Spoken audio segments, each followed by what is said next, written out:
Hello everyone, I am Grand Royson, welcome to new video. Today I am going to explain how does Yuta's domain expansion work.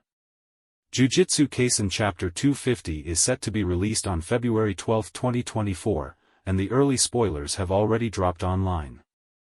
The chapter appears to pick up exactly where the previous segment ended, as the battle between the strongest continues.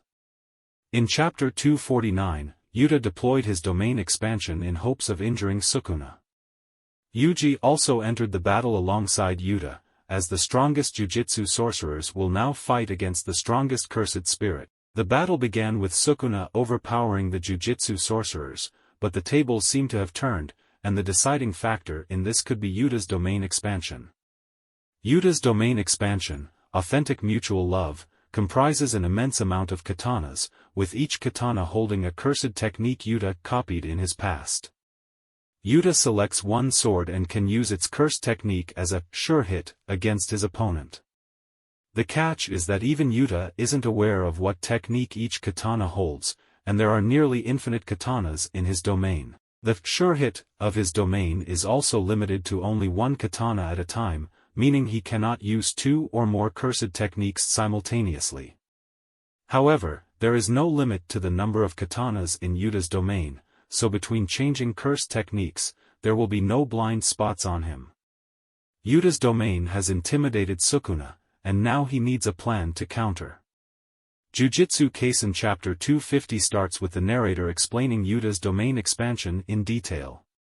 The chapter then continues with Yuta and Yuji fighting against Sukuna in Yuta's domain. The domain is directed at Sukuna, and Yuji is safe from the sure hit of this domain. First, Yuta attacks Sukuna with a katana that uses Yuro's curse technique, which is revealed to be space-bending and can cause a distortion in spacetime. Unfortunately, Sukuna avoids his attack but is instead hit by Yuji. Yuta then follows by grabbing the katana that uses Inumaki's curse technique, which is cursed speech, as shown in the previous chapters. He successfully lands this technique on Sukuna and freezes him. He later uses Yuro's thin ice breaker and hits Sukuna with a shockwave. Finally, Yuta grabs the katana that uses Charles's curse technique, G-Warstaff.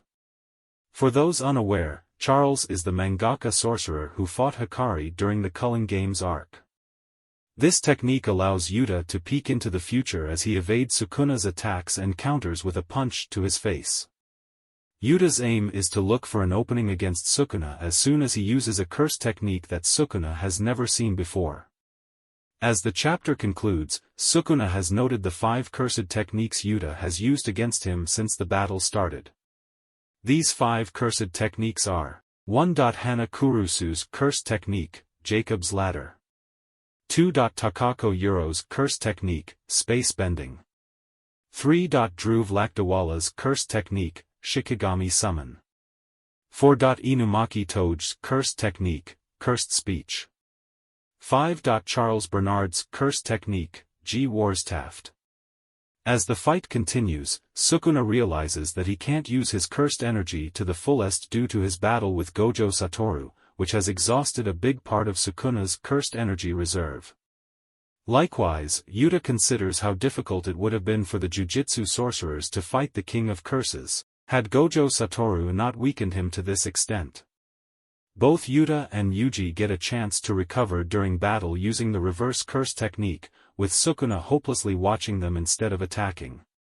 Gojo Satoru exited the fight a few chapters ago. However, his effect on the battle still remains, which holds up to his name as the strongest sorcerer to ever live. If you like this video, please like, subscribe and share for more. Thanks you all, meet you in another video.